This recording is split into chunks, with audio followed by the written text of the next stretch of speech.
할렐루야. 하나님 말씀 열왕기하 4장 38절부터 41절까지 말씀입니다. 열왕기하 4장 38절부터 41절 말씀. 엘리사가 다시 길갈에 이르니 그 땅에 흉년이 들었는데 선지자의 생도가 엘리사의 앞에 앉는지라. 엘리사가 자기 사환에게 이르되 큰 솥을 걸고 선지자의 생도들을 위하여 국을 끓이라 하매 한 사람이 채소를 캐러 들에 나가서 야등 덩굴을 만나 그것에서 들외를 따서 옷자락에 채워가지고 돌아와서 썰어 국 끓이는 솥에 넣되 저희는 무엇인지 알지 못한지라. 이에 퍼다가 무리에게 주어 먹게 하였더니 무리가 국을 먹다가 외쳐 가로되 하나님의 사람이여 솥에 사망의 독이 있나이다 하고 능히 먹지 못하는지라. 엘리사가 가로되 그러면 가루를 가져오라 하여 솥에 던지고 가로되 퍼다가 무리에게 주어 먹게 하라 하매 이에 솥 가운데 해독이 없어지니라. 아멘. 할렐루야. 할렐루야. 우리 하나님 참 좋으신 하나님이십니다. 이 시간 하나님의 은혜와 평강이 여러분들과 여러분들의 가정과 직장과 사업장 그리고 여러분들의 자녀들까지 하나님의 은혜가 흐르고 넘치도록 채워지길 주의 이름으로 축원합니다. 자, 우리 따라합니다. 나는 예수님 안에서 모든 사람들을 이해하고 용서하고 사랑하겠습니다. 자, 우리 선포의 기도 드립니다. 나사렛 예수 이름으로 명하노니 내 안에 가난의 영, 채무의 영은 떠나갈지어다. 내 앞에 하나님의 축복을 가로막는 모든 악한 영들은 속히 떠나갈지어다. 내 죄로 인해서 나를 떠나갔던 영권, 인권, 물권의 권세들은 속히 회복되어 돌아올지어다. 아멘. 할렐루야. 우리에 있는 모든 가난의 영, 채무의 영이 떠나간 줄로 믿습니다. 우리의 모든 빚이 탕감되어진 줄로 믿습니다. 하나님의 축복을 가로막는 모든 악한 영들이 떠나가고 영권, 인권, 물권의 권세들이 다 회복되어 돌아온 줄로 믿습니다. 할렐루야. 자, 우리 옆서나 같이 인사합니다. 한 영혼이라도 구원합시다. 한 사람이라도 전도합시다. 할렐루야. 이 시간도 하나님께 영광 올려드리는 귀한 시간 되시길 주 이름으로 축원합니다. 오늘 열왕기하 4장 38절부터 41절 말씀 가지고 우리의 아픔을 아시는 하나님 이란 제목으로 말씀을 나누겠습니다. 따라합니다. 우리 아픔을 아시는 하나님. 우리의 아픔을 아시는 하나님. 그 전에 그 이혜인 수녀님이 있었던가 꽃의 향기 사람의 향기라는 책이 있었어요.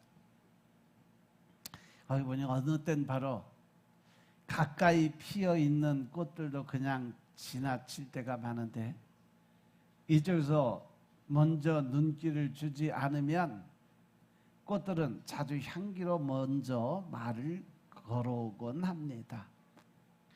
이렇게 좋은 냄새든 역겨운 냄새든 사람들도 그 인품의 향기를 풍깁니다. 많은 말이나 요란한 소리 없이 고요한 향기로 먼저 말을 건네오는 꽃처럼 우리가 그렇게 살 수 있다면 이웃에게도 무거운 짐이 아닌 가벼운 향기를 전하며 한 세상 아름답게 마무리만 할 수 있다면 얼마나 좋을까. 그런데 나무에 피는 꽃이 우리에게 향기를 주면서 또 나무는 우리에게 그 열매를 주기도 합니다. 꽃이 피어야 하는 향기를 위함일 수도 있지만 꽃에는 꽃을 통해 열매를 맺기 위한 것입니다. 이것은 꽃이 존재하는 이유가 바로 세상에 있는 이 향기를 내기 위해서가 아니라 철저하게 자기가 살아남기 위한 생존을 위한 몸부림의 과정이라고 표현을 하고 있는 거죠. 그뿐 아니라 생존을 위한 그 열매들은 다른 사람들에게 생명의 연장의 수단이 되기도 한다는 거죠. 왜? 그 열매가 희생을 통해서 다른 사람을 먹여 살리는 일을 하니까. 예를 들어서 논에서 나오는 벼는요, 사람으로 살아가는 수단이 되게 하는 그러한 역할을 감당하기 위해서 태어난 것이 벼예요. 그런데 우리가 알아야 할 중요한 사실이 뭐냐? 좋은 나무가 좋은 열매를 맺게 된다는 거죠. 마태복음 7장 17절부터 18절의 말씀 보면 이와 같이 좋은 나무마다 아름다운 열매를 맺고 못된 나무가 나쁜 열매를 맺나니 좋은 나무가 나쁜 열매를 맺을 수 없고 못된 나무가 아름다운 열매를 맺을 수 없느니라. 예수님께서 이렇게 말씀하셨어요. 따라서 오늘 본문의 말씀으로 돌아가 보면, 오늘 본문의 내용을 보면 엘리사가 제자들을 데리고 길갈로 들어갔다 그랬어요. 그런데 그곳에 흉년이 들어서 먹을 것이 도저히 그렇게 많지가 않았어요. 그때 엘리사는 제자들과 함께 모임을 가지고 있었고, 그래서 그 제자들을 먹여 살리기 위해서 사원에게 먹을 것을 마련하라고 준비를 시켰어요. 그때 당시에 길갈에 흉년이 들음에도 불구하고 선지자의 생도들이 엘리사 앞에 모여 있었고 먹을 것이 넉넉지 않았어요. 그래서 엘리사는 자기 사원에게 얘기를 하죠. 큰 솥을 걸고 선지자 생도들을 위해서 국을 끓여라. 그리고 그 공동체가 함께 먹을 큰 그 국을 위해서 한 사람이 채소를 구하려고 들에 나갔다 그랬어요. 한 사람이 채소를 캐러 들에 나가서 야등덩굴을 만나 그곳에서 들외를 따서 옷자락에 채워 가지고 돌아왔다. 그것을 썰어서 국을 만들었다. 그 사람은 나쁜 마음으로 그 열매를 딴 것이 아니었어요. 아마도 공동체를 굶기지 않으려면 않으려는 그 좋은 마음을 가지고 그 열매를 땄어요. 그런데 그가 딴 야등덩굴은 사실 독을 지닌 그러한 식물이었어요. 좋은 마음으로 일을 행했지만 그 결과가 결국 사람을 죽이는 일을 하게 된 거죠. 이 말씀에 우리가 반드시 맞아야 될 진리가 있죠. 좋은 의도로만으로 안전한 것은 아니라는 사실이죠. 내 생각이 좋게 해서 좋은 일을 한다고 했는데 상대방에게 그게 어떻게 보면 독이 될 수도 있는 말이 있고 행동이 있다는 거죠. 좋은 마음이 늘 좋은 결과로 이어지는 것은 아니다라고 말씀하고 계심을 믿으시기 바랍니다. 자기 판단으로 판단해서 뭔가 삶에 들여올 때 그것이 어떠한 성분을 가지고 있는지 정말로 알지 못한 데 들여올 때 좋은 뜻이 오히려 사망의 통로가 될 수도 있다라는 거예요. 이 말씀은 곧 내 생각하고 내가 판단으로 함으로 인해서 때에 따라서는 그 생각과 판단이 다른 사람들에게 해가 되고 다른 사람들에게 마음에 상처를 줄 수도 있고 또 다른 사람의 어떤 영혼을 아프게 할 수도 있는 그러한 일이 결과가 될 수도 있다는 거예요. 우리들의 삶에도 이러한 자리가 있죠. 공동체를 위한다는 좋은 마음으로 분별 없이 도입한 방식이 오히려 상처를 남기고 사랑한다는 좋은 마음으로 붙잡아둔 관계가 결국 서로를 무너뜨리기도 하고 성실히 살아간다는 좋은 마음으로 쌓은 습관이 오늘날 자기 영혼에 독으로 남아 있을 수도 있다라는 거죠. 그리고 저희는 무엇인지 알지 못한지라 이 표현이 우리 자신의 이야기이기도 하다는 거죠. 식탁 위에 놓인 국을 사람들이 뜨거나 조금 먹었을 때 문제가 드러났어요. 40절에 보니까 퍼다가 무리에게 주어 먹게 하더니 무리가 국을 먹다가 외쳐 가로되 하나님의 사람이여 솥에 사망의 독이 있나이다 하고 능히 먹지 못하는지라. 솥에 사망의 독이 있다는 외침이 참 정직한 말이야. 그들은 이상함을 감추지 않아서 그냥 먹자, 조금 먹다 보면 괜찮겠지 이렇게 넘어가지 않았다는 거죠. 그 즉시 그 안에 독이 들어있다라고 외쳤어요. 이렇게 정직한 외침이 모든 회복의 출발점이 될 수 있다는 사실 명심하시기 바랍니다. 잘못된 것은 잘못됐다고 이야기할 수 있는 담대한 용기가 필요하다는 거죠.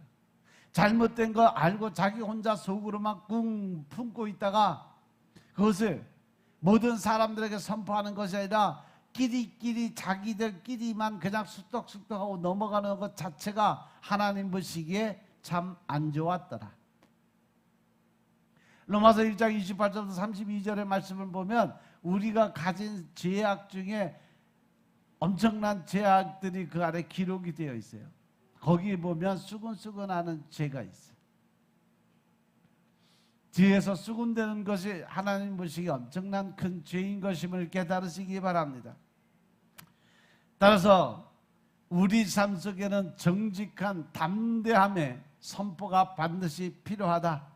자기 삶 속에 이상한 것이 느껴질 때, 소단에 무엇이 잘못된 것이 있다는 느낌이 들 때 그것을 삼키지 말고 정직하게 드러낼 줄 알아야 된다는 겁니다. 그래서 하나님의 사람의 이 자리에 사망의 독이 있습니다. 이 정직한 외침이 있는 자리에 하나님의 권세와 능력, 하나님의 손길이 임할 수 있음을 믿으시기 바랍니다. 그런데 엘리사의 반응 아주 짧고 단호했어요. 41절에 보면 그러면 가루를 가져오라. 그리고 솥에 던지고 퍼서 무리에게 먹게 하라. 이에 솥 가운데 독이 없어졌다 그랬어요. 엘리사가 한 처방은 다른 거 없어. 그냥 가루를 가져오라고 한 소리밖에 없어. 이 짧은 처방이 얼마나 놀라운 결과를 만드는지 몰라요. 당시 상식으로, 오늘의 상식으로 이 가루 한 줌으로 독국이 해결될 수는 없어요.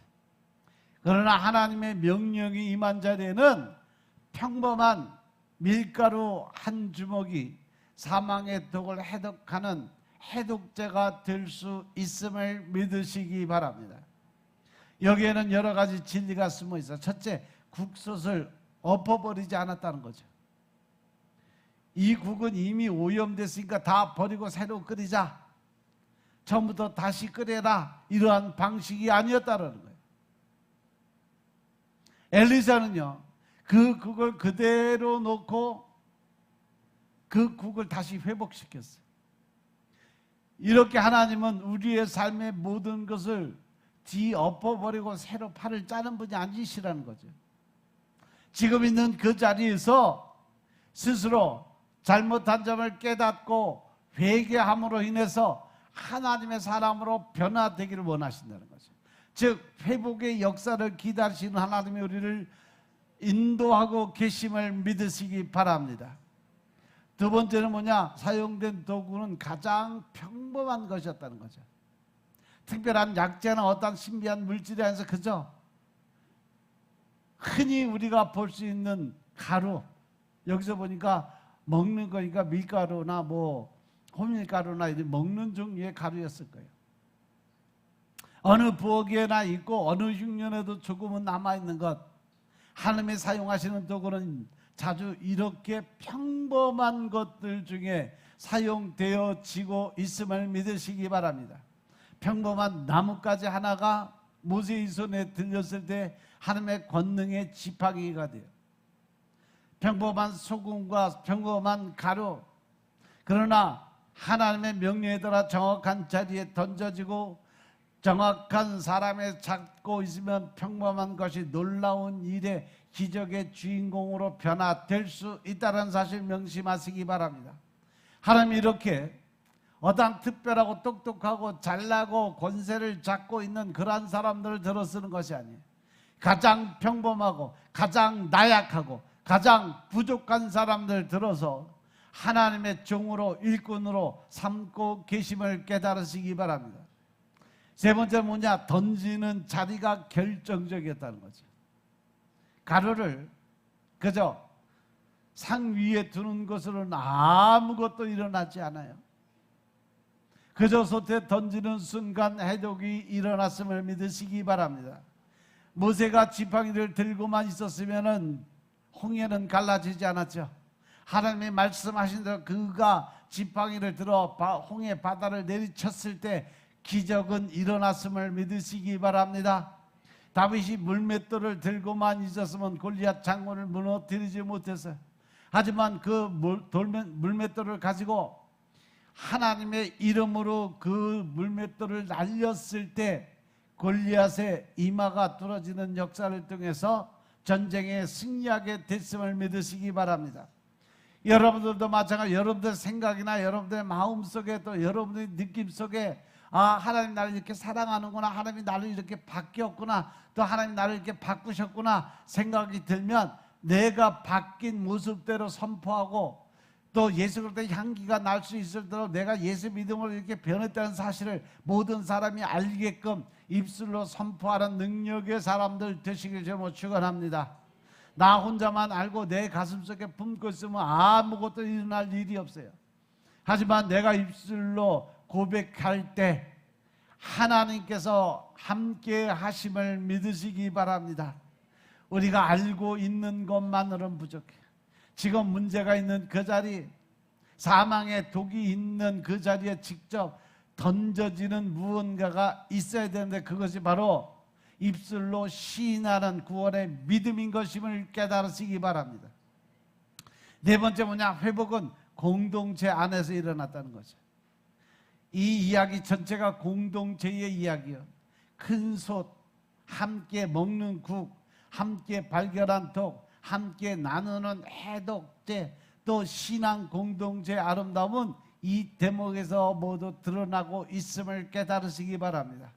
서로의 이상함을 정직하게 알려주고 함께 하나님의 처방을 기다리고 더 나아가서 회복된 자리에 함께 다시 먹는 것, 이의 솥 가운데 해석이 없어졌다 그러니까 그 국을 다 퍼먹었다는 얘기예요. 그러고 나니까 사망의 독이 사라졌어요. 버려질 뻔했던 국이 다시 살아나는 양식이 되었어요. 공동체는요, 그 국을 다시 먹었고 흉년의 자리에서 함께 배부름을 나눌 수 있었음을 깨달으시기 바랍니다. 이 이야기는 우리에게 큰 위로를 주는 말씀이에요. 모든 흉년의 자리에서 우리는 실수를 하죠. 좋은 마음이 잘못된 열매로 이어지기도 하고 공동체를 위한다는 헌신이 오히려 상처의 원인이 되기도 합니다. 그러나 하나님은 그 자리를 회복시킬 수 있는 능력의 하나님이심을 믿으시기 바랍니다. 사망의 독조차도 하나님의 손 안에서 해독이 될 수 있음을 믿으시기 바랍니다. 이후에 가루를 뿌리고 다시 퍼서 먹게 하라고 할 때 그 국 속에 있던 독이 없어지므로 제자들이 먹을 수 있는 국이 되었다고 말씀하시는 거예요. 오늘 우리 하나님은 이 말씀을 통해서 우리에게 무슨 메시지를 전하고 계실까? 하나님께서 저와 여러분들에게 들려주실 그 음성에 대한 기대가 과연 어떠한 것일까? 오늘 말씀을 통해 우리 하나님이 저와 여러분을 깨닫게 하신 첫 번째 말씀 뭐냐? 피할 수 있는 고난이 있고 피할 수 없는 고난이 있다는 거죠. 제가 오늘 말씀 속에서 처음으로 깨달은 것은 우리 삶 가운데 피할 수 있는 고난도 있고 피할 수 없는 고난도 있다는 거예요. 흉년과 같은 고난은 인간의 능력으로 피할 수 없는 대표적인 고난의 모습이라고 말할 수 있죠. 그리고 흉년이 되면 먹을 것이 귀해지는 건 당연한 거예요. 오늘날 우리 시대는요, 산업화 시기 때문에 흉년이란 표현보다는 오히려 불황이라는 단어에 더 익숙하게 살아가는 우리예요. 그러나 흉년과 불황은 어떤 면에서 같은 의미로 사용되어지고 있다는 거죠. 오늘 본문에 보면 흉년의 때 엘리사의 사원은 나가서 야등 덩굴의 열매인 들외를 따다가 국을 끓이는 것을 볼 수 있어요. 성경 당시 그 흉년이 7년이 계속됐다라고 기록을 해놨어요. 우리들이 아는 것처럼 흉년의 특징 중 하나는 먹을 것을 구하는 것이 힘들다는 거예요. 과거 가나안의 흉년이 들었을 때 그 흉년이 이스라엘의 애굽에서 태동하는 기회가 됐죠. 먹을 것을 찾아 사람들이 이동한 거예요. 아브라함이 그래서 아내도 팔아먹는 사건, 이삭이 리브가 아내를 팔아먹던 사건이 바로 그때 흉년이 들었을 때 일어났던 일들이에요. 마찬가지로 엘리사와 그의 생도들도 흉년 중에 먹을 것을 구하는 것은 쉽지 않았을 거라는 거죠. 흉년이 되면 먹을 것이 없어. 이는 영적인 면에서도 마찬가지인 것임을 깨달으시기 바랍니다. 여러분들의 말씀과 기도를 게을리하는 이 영적인 기갈, 즉 영적인 흉년에 들어가면 여러분들의 영은 먹을 것이 없어서 헤매고 돌아다니고 있음을 깨달으시기 바랍니다. 오늘날 우리는 말씀의 풍요로우며 살아가고 있어요. 그럼에도 불구하고 제가 알게 되는 것 중에 하나가 많은 분들이 영적인 말씀의 굶주림 속에 살아가고 있다는 거죠. 히랍의 철학자 스피노자가 대낮에 등불을 켜고 다녔던 것으로 아주 유명한 사람이요. 사람들이 그에게 묻습니다. 왜 대낮에 등불을 켜고 다니냐고 물었을 때 그는 늘 대답하는 게 뭐냐? 저는 낮에도 진리를 찾기 위해서 등불을 켜고 다닌다라고 이야기를 했어요. 그래서 사실 그 당시 철학의 거성들이 몰려있던 때였음을 가정한다면 진리는 많은데 진리 같은 진리가 없었던 것이라고 그런 생각을 했던 것이에요. 진정한 참 진인, 즉 귀한 사람이 없었다는 거예요. 같은 맥락에서 저는 오늘날 신앙적 흉년의 때라고 말씀드리고 싶다는 거죠. 그 이유가 뭐냐? 성도들이 말씀의 영양실조에 다 걸려 살아가고 있어요. 하나님의 말씀, 성경 읽는 사람이 없어요. 강단에서 성경 말씀이 사라지기 시작을 했어요. 자기 의가 드러나고 자기 식구들의 이야기가 늘어나고 자기 친척들의 이야기가 늘어나고 과학자들이 되고 때로는 의학자들이 되고 목사가 전해야 될 말씀의 영적 고갈함이 바로 이 시대의 강단에서 흘러나오고 있다는 거죠. 그러다 보니까 성도들이 귀가 커져서 들은 것은 많은데 정작 자신이 성경을 읽고 기도드리면서 은혜 받은 것은 없다라는 거예요. 즉 성령님이 함께하는 영적 생활은 아예 없어졌다는 거예요. 그러니까 성경을 읽어도 깨닫지 못함에도 불구하고 읽으려는 노력조차도 안 하는 시대가 바로 지금의 이 시대인 것임을 깨닫으시기 바랍니다. 뿐만 아니라 성령의 역사가 나타나는 것이 이제는 이단으로 몰릴 정도의 구경거리가 되고 있어요. 어떤 목사님이 성령 사역을 통해서 치유의 사역을 하고 능력 사역을 하면 바로 이단으로 찍어버려요. 그런데 하나님의 말씀에서 마가복음 16장 17, 18절 말씀 보면 믿는 자들에게 이러한 표정이 나타나야 된다. 귀신을 쫓아내고 새 방언을 말하고 또 어떤 말을 들을지라도 해함이 없어야 되고 병든 자에게 손을 얹고 기도할 때 낫는 역사가 일어나야 된다. 하나님이 말씀하셨어요. 바로 하나님을 믿는 사람들은 이러한 권세와 능력이 그들의 손길을 통해서 입술을 통해서 나타나야 된다 그랬어요.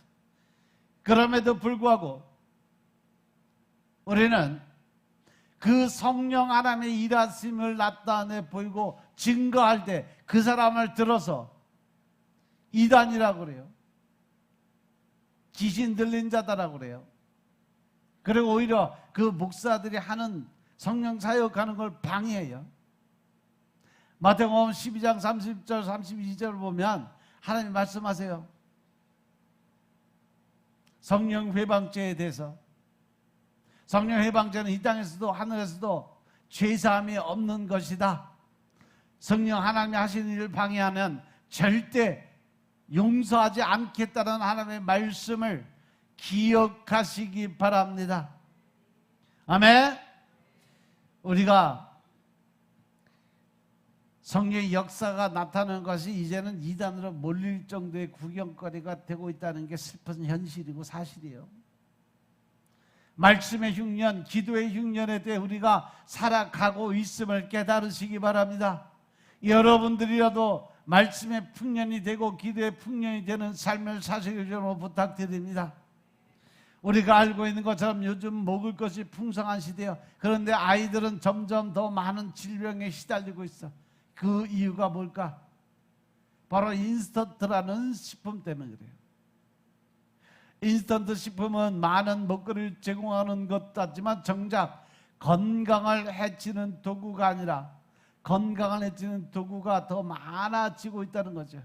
건강을 지키는 그러한 음식이 아니라 건강을 해치는 도구가 된다는 거예요. 마찬가지로 오늘날 많은 말씀이 우리의 귀에 스쳐가고 지나가지만 우리가 알아야 될 것은 너무도 많은 인스턴트 같은 말씀, 즉 여러분들이 보고 있는 유튜브 동영상들이 여러분의 정신 세계를 흔들고 여러분의 영적 세계를 쥐고 흔들고 있음을 깨달으시기 바랍니다. 그냥 우리 귀를 즐겁게 하려고 기다리고 있다는 거죠. 거기서는 내 새끼도 아니고 내 양도 아니요. 그러니까 자기가 하고 싶은 말 거리낌 없이 그냥 거침없이 다 자기 생각을 뱉어버리는 거예요.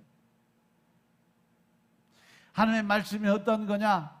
히브리서 4장 12절 말씀 보면 하나님의 말씀은 살아있고 운동력에 있어 좌우에 날선 어떠한 검보다 예리하고 혼과 영과 및 관절과 골수를 찔러 쪼개기도 하고 또 마음의 생각과 뜻을 감찰한다라고 그랬어요. 즉 다시 말해서 하나님의 말씀은 살아서 운동력이 있는 힘 있는 능력의 말씀인 것임을 깨달으시기 바랍니다. 그리고 내 영과 혼과 골수를 쪼개주는 능력이 있어. 그런데 언제부터인가 하나님의 말씀은 내게 복을 빌어주는 말씀이어야만 하는 말씀으로 전락해버렸어요. 즉 강단이 기복신앙의 말씀으로 바뀌어버렸다는 거죠. 진정한 말씀의 능력이 사라지고 있음을 깨달으시기 바랍니다. 하나님의 말씀은 예리하다는 거죠. 그것 때문에 하나님의 말씀이 내게 다가오면 마음에 찔림이 온다는 것은 당연한 거예요. 베드로의 설교 앞에 사람들이 어떤 반응을 보였어요? 사도행전 2장 37절에 보시면 저희가 이 말을 듣고 마음에 찔려서 어떻게 베드로와 사도들에게 이야기를 합니다. 형제들아 우리가 어찌할꼬 하거늘 하고 탄식하는 것을 볼 수 있어요. 그런데 오늘날 우리들은 어떠냐는 거죠. 마음에 찔리는 마음이 있을 때 우리는 어떠한 반응을 보여요? 오히려 강단에서 말씀을 선포하는 목사들에게 손가락질합니다. 저 목사가 오늘도 나 까네. 저 목사가 또 어디서 저런 소리를 듣고 또 나를 또 까네. 이러한 표현을 하면서 아예 들으려고 하는 생각조차를 갖지 않아요. 이렇게 인스턴트 말씀의 풍요는 우리에게 영적인 아토피, 영적인 피부병, 각종의 영적 알러지를 앓게 만들고 있다는 사실 명심하시기 바랍니다. 요즘에 가장 핫하게 많이 뜨는 이 동영상들이 보면 11조에 관한 동영상들이 꽤 많이 떴어요. 11조 안 돼도 된다. 11조는 구약시대에서 끝났다. 이러한 것을 통해서 듣고 11조 안 드리는 분들도 많이 있다고 그래요. 물론 우리 교회는 11조 안 드리는 사람이 없지만 그러므로 인해서 심판의 대상들이 점점 늘어가고 있다는 거죠. 하나님을 시험할 수 있는, 하나님이 당당하게 나를 시험하라고 하신 그 말씀이 기록되어 있는 말씀이 바로 말라기 3장 10절이에요. 11조에 관한 말씀이에요. 근데 이 말씀은요, 절대 변하지 않는 말씀인 것임을 깨달으시기 바랍니다. 그래서 이 흉년의 때에 많은 사람을 영적인 어린아이로 바꿔가고 있다는 거예요. 따라서 흉년은 사람을 영적 유아로 만들어 가고 있다는 사실 명심하시기 바랍니다. 오늘 말씀에서 우리가 보면 흉년이 되다 보니까 먹을 것이 없어서 열매를 가져다 국을 끓이는 것을 볼 수 있어요. 그리고 그것을 먹을 수 없다는 아우성이 남아있어요. 과연 이것은 무엇을 말하는 것일까? 흉년은 우리를 영적 유아 상태로 만들어 가고 있다라는 거죠. 많은 사람들이 좋은 의미로 말씀을 선포했는데 그것이 하나님의 말씀과 뜻과 전혀 다른 부분에 자기 생각을 나타내므로 인해서 많은 영혼들에게 독서를 뿜고 있다는 사실을 깨닫지 못한다는 거죠. 사도 바울을 통해서 하나님께서는 우리에게 무엇을 가르쳐 주셨냐? 바로 고린도 전서 13장 11절 내가 어렸을 때는 말하는 것이 어린아이와 같고 깨닫는 것이 어린아이와 같고 생각하는 것이 어린아이와 같다가 장성한 사람이 되어서는 어린아이의 일을 버렸노라. 할렐루야. 우리는 어른이 되어야 되지만 흉년이 되면 우리가 먹을 것은 단단한 것이 아니라 젖과 같이 묽은 것을 먹으면서 어린아이 모습으로 살아가게 된다는 거죠. 그래서 우리를 깨우려는 히브리 기자가 이렇게 얘기해요. 히브리서 5장 13절 14절의 말씀. 히브리서 5장 13절 14절의 말씀입니다. 대저 젖을 먹는 자마다 어린아이니 의의 말씀을 경험하지 못한 자요 단단한 식물은 장성한 자의 것이니 저희는 지각을 사용함으로 연단을 받아 선악을 분별하는 자들이니라. 아멘. 할렐루야. 우리가 신앙생활하면서 영적 분별함을 받았느냐 못 받았냐에 따라서 성장한 신앙인이냐 아니면 아직까지도 어린아이 신앙이냐 결론은 여기서 말씀을 줘요. 히브리서 5장 13, 14절에 보니까 젖을 먹는 자마다 어린아이의 마음을 품은 자다 그랬어요. 오늘 여러분들은 과연 하나님의 말씀을 내가 스스로 먹고 있냐는 거죠. 내가 스스로 하나님의 말씀을 하루 세 끼 밥 먹는 것처럼 육의 양식을 먹는 것처럼 하루 세 끼 영의 양식도 같은 시간에 분별을 통해서 말씀을 먹고 마시느냐는 거죠. 아직도 교회에서 목사가 선포하는 말씀 하나에 의지해서 한 주간을 버티고 살아가는 건 아닌지 한번 돌아보시라는 거예요.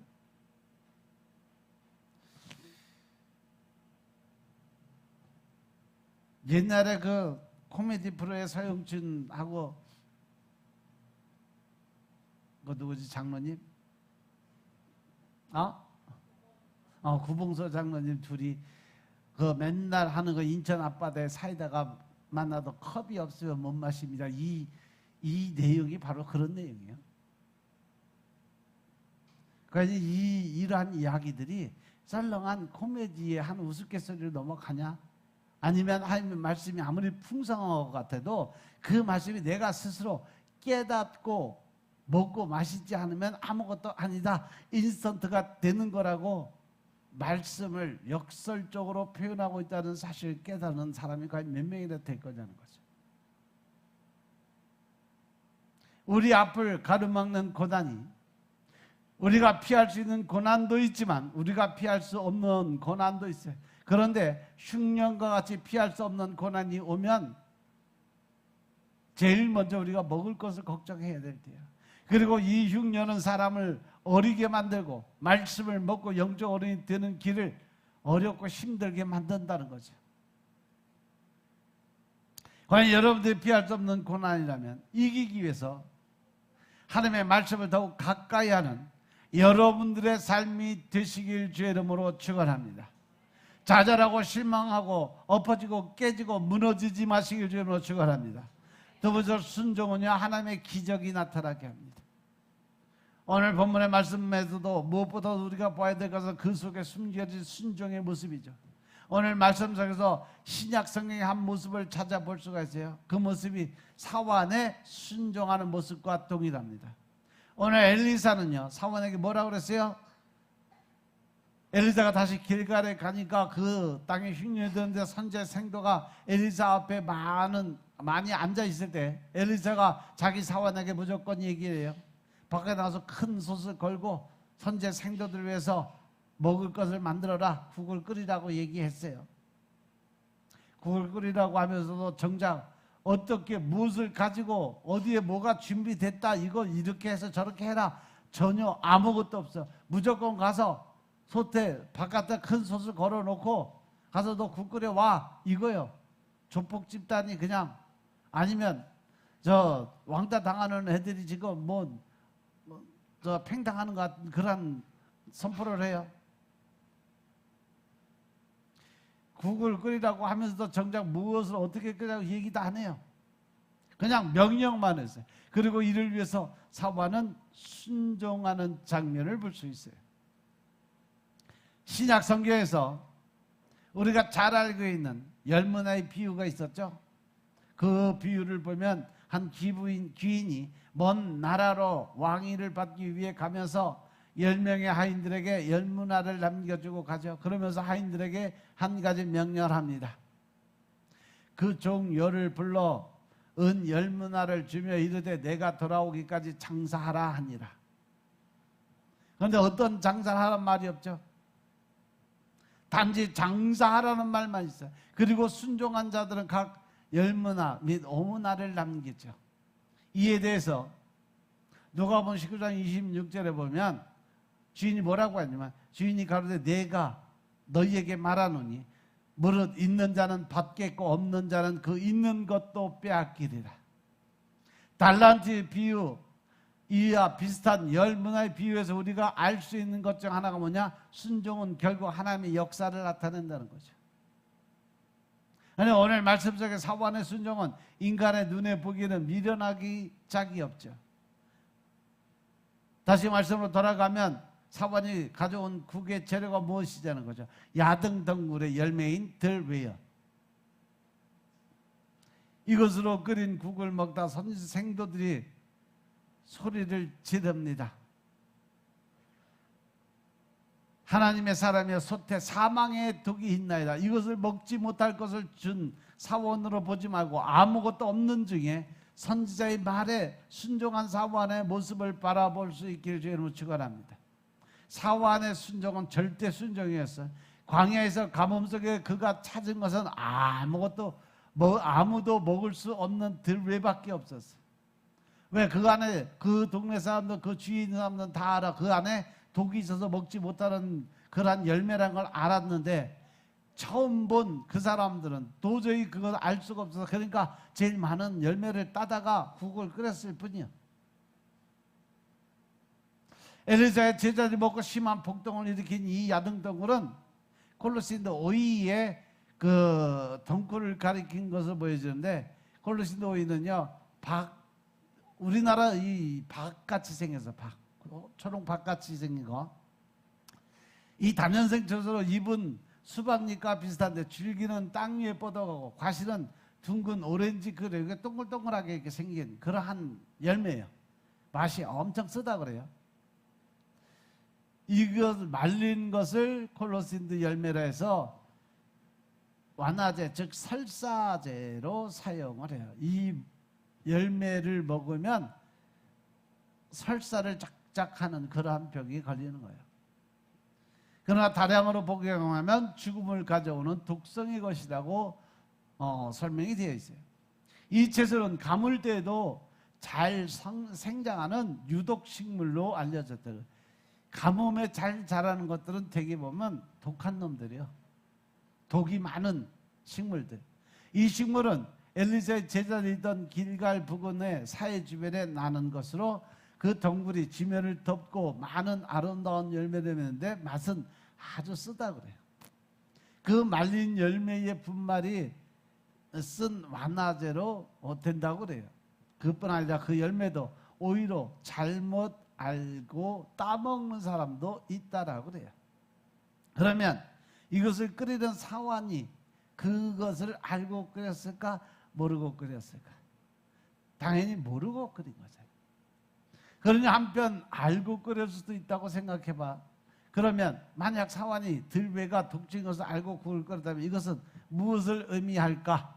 사환은 이 국을 먹어도 하나님의 사람들은 죽지 않을 거라는 확실한 믿음을 가진 신실한 믿음의 소유자가 아니었을까? 예? 다시 말해서 하나님의 사람이 보여주는 하나님의 능력을 믿었다는 거예요. 그래서 국을 끓이라는 말씀에 순종한 거. 사실 성경에 보면 순종의 결과는 우리가 상상할 수 없는 기적으로 나타나는 것이 엄청나게 많아요. 뭐 포도주가 떨어진 결혼잔치에서 예수님의 말씀에 순종한 하인들이 있었기 때문에 더 맛있는 포도주가 만들어졌다는 거죠. 돌 항아리에다 물을 붓고 떠다 주라 그러다 떠다 주니까 포도주로 변한 사건이에요. 이것이 절대적 순종의 모습이에요. 또 선제 명령에 순종한 나만 장군이 문둥병을 고치는 사건도 있었어요. 말씀에 순종한 사르밧 과부는 기름이 떨어지지 않은 기적을 체험을 했죠.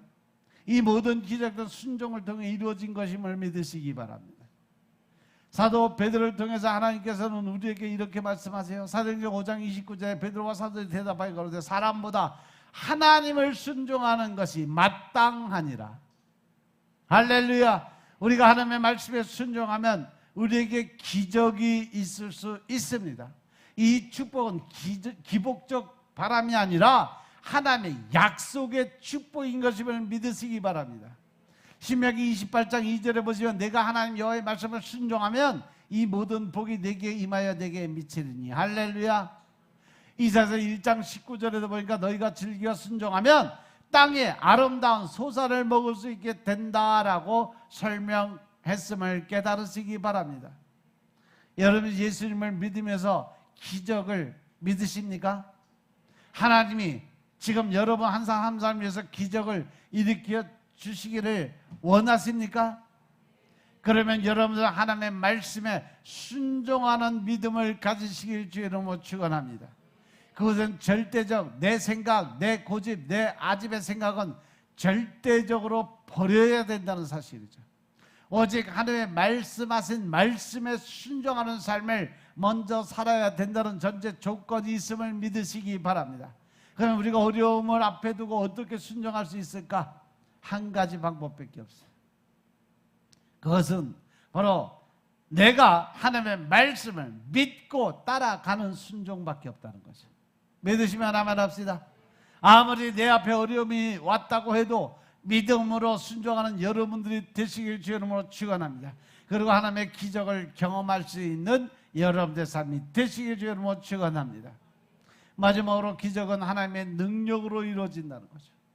오늘 말씀을 통해서 반드시 우리가 알아야 될 것, 그것은 바로 하나님의 능력은요 사망의 독을 먹어도 죽지 않게 된다는 거죠. 자, 따라하겠습니다. 하나님의 능력은 사망의 독을 먹어도 죽지 않는다. 할렐루야, 할렐루야. 이사야 선지자가 이사야서 11장 2절에 보면 여호와의 신 곧 지혜와 총명의 신이여 모략과 재능의 신이여 지식과 여호와를 경외하는 신이 그 위에 강림하시리니. 신은 바로 성령의 임재를 이야기합니다. 그리고 그 결과 어떻게 되냐? 이사야서 11장 6절부터 8절의 말씀을 보면 이사야서 11장 6절부터 8절의 말씀입니다. 그때에 이리가 어린 양과 함께 거하며 표범이 어린 염소와 함께 누우며 송아지와 어린 사자와 살찐 짐승이 함께 있어 어린아이에게 끌리며 암소와 곰이 함께 먹으며 그것들의 새끼가 함께 엎드러지며 사자가 소처럼 풀을 먹을 것이며 젖 먹는 아이가 독사의 구멍에서 장난하며 젖된 어린아이가 독사의 굴에 손을 넣을 것이라. 아멘. 할렐루야, 할렐루야. 하나님의 말씀에 하나님의 권세와 능력이 있게 되면, 임하게 되면 더 이상 이 땅에 독이 없어진다는 거죠. 오늘 말씀을 보면 우리가 무엇을 알 수 있냐? 엘리사 선자가 가루를 넣고 독이 없어지고 먹을 수 있는 국이 되었다는 거죠. 누가 이 국을 독이 없는 국으로 만들었을까? 바로 하나님의 권세와 능력이 그곳에 임했음을 깨달으시기 바랍니다. 어떻게 독이 없게 하셨을까? 가루를 넣어서. 그러나 보다 중요한 것은 먹을 수 있는 국을 만드는 주권이 하나님께 있었다는 사실인 것임을 깨달으시기 바랍니다. 가루를 넣었다는 것은 마치 쓴 물에 소금을 넣은 것과 같은 이치에 1차적으로 상징적인 의미가 더했다고 볼 수 있죠. 그럼에도 그 기적의 주체는 누구냐? 바로 우리 하나님이신 것임을 믿으시기 바랍니다. 굳이 가루가 필요한 것도 아님에도 불구하고 하나님 선지자를 통해서 가루를 가져다 국에 넣게 하셨다는 거죠. 사실 성경은 이 가루가 뭔지 정확히 표현을 해놓지 않았어요. 그러나 성경에 나타나고 있는 가루의 모습을 통해 보면 가루의 용도는 크게 두 가지예요. 첫째는 식용가루. 어느 집이나 있는 거, 밀가루나 호밀가루죠. 이것으로 무교병을 만들어 먹기도 하기 때문에 그렇죠. 다른 가루는 하나님께서 바쳐진 제물로서 가루. 그러면 오늘 말씀 속에 주어진 가루의 의미가 무엇일까? 저는 하나님께 바쳐진 가루라고 생각을 했는데 그 이유가 만약 이것이 생활을 위한 가루였으면 생도들을 먹이는데 사용을 했을 거라는 거죠. 그러나 그 가루를 사용하지 않았다는 것은 식용이 아니었다는 거예요. 그죠? 하나님께 바쳐진 제단에 있는 것들은 손을 함부로 댈 수가 없는 조건이 있었어요. 그런데 엘리 선지자는 이것을 가져오라고 사환에게 명령했고 그리고 그 가루를 사용해서 독이 들은 국을 먹을 수 있도록 바꿔줬다는 거예요. 오늘 상황이 죽을 수밖에 없는 상징이라 해도 우리가 기억해야 되는 것은 하나님이 나를 가루와 같이 받으시면 그 어떤 상황도 능히 이길 수 있는 상황이 되어진다는 것을 믿으시기 바랍니다.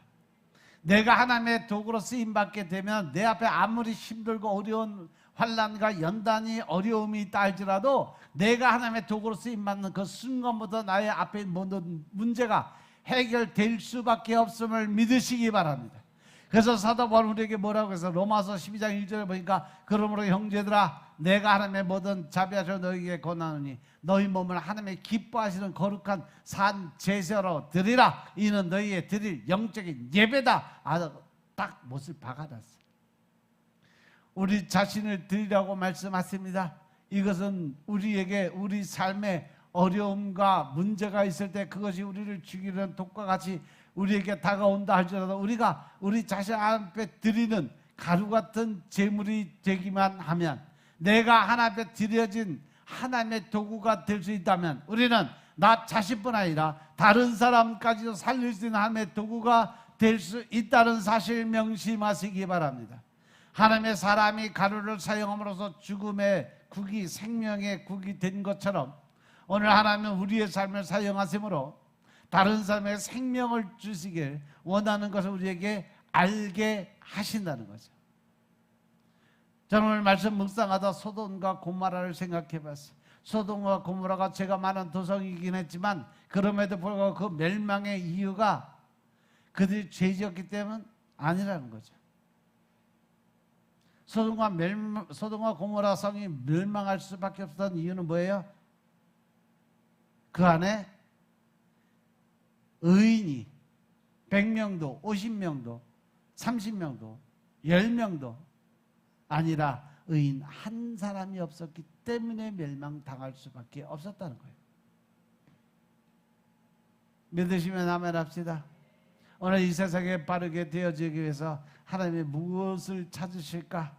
바로 하나님의 의를 앞세워 살아가는 의로운 사람 한 사람을 찾고 있어요. 가루와 같이 죽음의 국을 생명의 국으로 바꿀 수 있는 믿음의 삶을 찾고 계시다는 것을 믿으시기 바랍니다. 오늘 성경의 이 사건은 엘리사의 기적 속에서 분명 우리에게 주신 하나님의 깨달음을 얻을 수 있는 말씀이에요. 우리가 피할 수 있는 어려움도 있지만 우리가 피할 수 없는 어려움도 있다는 것. 환난 앞에서 기적을 경험하려면 하나님의 말씀에 순종해야 되는데 그 순종은 믿음을 바탕으로 가능하다는 거죠.